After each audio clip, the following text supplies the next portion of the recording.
এবাৰ এজন ৰাজকুমাৰ মহাত্মা বুদ্ধৰ ওচৰলৈ তেওঁৰ পৰা শিক্ষা লৈ শিষ্য গ্ৰহণ কৰিবৰ কাৰণে আহিছিল। বুদ্ধদেৱে ৰজাজনক আশ্ৰমত ৰাখিলে আৰু দ্বিতীয় দিনাখন ৰজাজনক এগৰাকী মহিলা সন্যাসী অৰ্থাৎ শ্ৰবিকা এগৰাকীৰ ওচৰলৈ ভিক্ষা আনিবলৈ পঠালে। যেতিয়া তেওঁ ৰাস্তাৰে গৈ আছিল তেওঁ এইটো ভাবি গ'ল যে এতিয়াতো মই মোৰ পচন্দৰ খাদ্যটো ভোজনৰ বাবে নাপাম, শুকান পনীয়া যি পাম সেইটোৱে খাব লাগিব। কিন্তু শ্ৰবিকাগৰাকীৰ ঘৰত যেতিয়া তেওঁক ভোজনৰ বাবে খাদ্য দিলে তেওঁ দেখিলে সকলোবোৰ তেওঁৰ পচন্দৰ ব্যঞ্জন। তেওঁ ভাবিলে কিজানি আজি তেওঁৰ পচন্দৰে খাদ্যবস্তু ঘৰত বনোৱা হ'ল।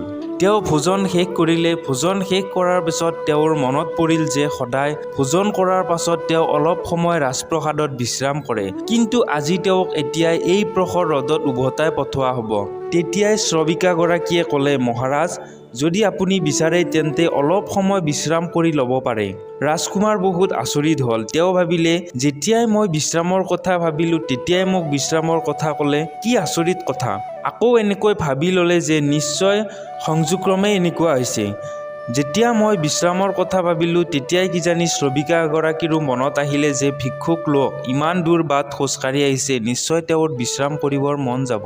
ভিক্ষুক ৰাজকুমাৰজনে এখন পাতি মেলিলে আৰু তাতে শুই গ'ল। তেওঁ ভাবিলে ৰাজপ্ৰসাদ এৰি অহাৰ পিছত এতিয়া মোৰ মূৰৰ ওপৰৰ টিন পাতোৱা তৰিল, মোৰ শোৱা বিচনাখনো আৰু নাপাম। এতিয়াতো আকাশখনেই মোৰ ঘৰৰ ছাল আৰু মাটিয়েই মোৰ বিচনা। ৰাজকুমাৰে ভাবিয়ে আছিল তেনেতে শ্ৰবিকাগৰাকীয়ে মাত লগালে, হে সন্ত, আপুনি কিয় তেনেকৈ ভাবিছে? ভগৱান বুদ্ধতকৈ ডাঙৰ ছাঁ, আকাশতকৈ বিশাল ছাল আৰু মাটিতকৈ সুন্দৰ বিচনা কি হ'ব পাৰে? অনুগ্ৰহ কৰি আপুনি তেনেকৈ নাভাবিব। ৰাজকুমাৰ আচৰিত হৈ উঠি বহিল। এতিয়া তেওঁৰ এইখিনি কথা সংযোগ মাত্ৰ বুলি ভবা অসম্ভৱ আছিল। তেওঁ শ্ৰবিকাগৰাকীক ক'লে, মই বহুত আচৰিত হৈছোঁ। মোৰ বিচাৰধাৰা, মই কি ভাবিছোঁ এইবোৰ আপুনি পঢ়িব পাৰিছে নেকি? শ্ৰবিকাই ক'লে, হয়। ৰাজকুমাৰে সুধিলে, কেনেকৈ? শ্ৰবিকাই ক'লে, প্ৰথমতে মই মোৰ বিচাৰবোৰ নিৰীক্ষণ কৰিছিলোঁ। নিজৰ মগজুত অহৰহ আবিৰ্ভাৱ হৈ থকা বিচাৰবোৰ ধ্যান দিবলৈ আৰম্ভ কৰিছিলোঁ। বিচাৰবোৰ নিৰীক্ষণ কৰি কৰি নিজৰ মন মগজুৰ বিচাৰ শূন্য হৈ গৈছে। এতিয়া মোৰ মনত নিজৰ কোনো ধৰণৰ বিচাৰ উৎপন্ন নহয়, কিন্তু এতিয়া মোৰ আশে পাশে থকা প্ৰত্যেকৰে বিচাৰ মোৰ নিৰীক্ষণত আহি যায়। মই সকলোৰে বিচাৰ পঢ়িব পাৰোঁ। কথাখিনি শুনি ৰাজকুমাৰজন ভয়তে কঁপিব ধৰিলে। তেওঁ ক'লে, মোক আজ্ঞা দিয়ক, মই এতিয়া যাব পাৰোঁ। ৰাজকুমাৰজনৰ হাত ভৰি কঁপিব ধৰিলে। শ্ৰবিকাই ক'লে, আপুনি কিয় ইমান ভয় কৰিছে? ইয়াত ভয় কৰিব লগা কি কথা আছে? কিন্তু তেওঁ তাত এক ক্ষণো অপব্যয় নকৰি বুদ্ধৰ ওচৰলৈ উভতি আহিল। ঘূৰি আহি তেওঁ বুদ্ধক ক'লে, ক্ষমা কৰিব প্ৰভু, কিন্তু মোক দ্বিতীয়বাৰ তালৈ ভিক্ষা আনিব নপঠাব। বুদ্ধদেৱে সুধিলে, কিয়? তুমি কিবা ভুল কৰিলা নেকি তাত গৈ? ভিক্ষুজনে ক'লে, হয় প্ৰভু, তাত মই বহুত আদৰ সন্মান পালোঁ। যিটো মোৰ প্ৰিয় খাদ্য সেইটোৱে ভোজনত দিলে। কিন্তু সেই গাভৰু শ্ৰবিকাগৰাকীয়ে আনৰ মনৰ সকলো বিচাৰ পঢ়িব পাৰে। সেই গাভৰু শ্ৰবিকাগৰাকীক দেখি মোৰ মনত কাম বাসনাও জাগিছিল। তেওঁৰ কাৰণে কিছুমান বেয়া ধাৰণাও মোৰ মনত উৎপন্ন হৈছিল। শ্ৰবিকাগৰাকীয়ে সেই সকলোবোৰ গম পাই গৈছে। গতিকে এতিয়া আৰু মই তালৈ কেতিয়াও যাব নোৱাৰিম।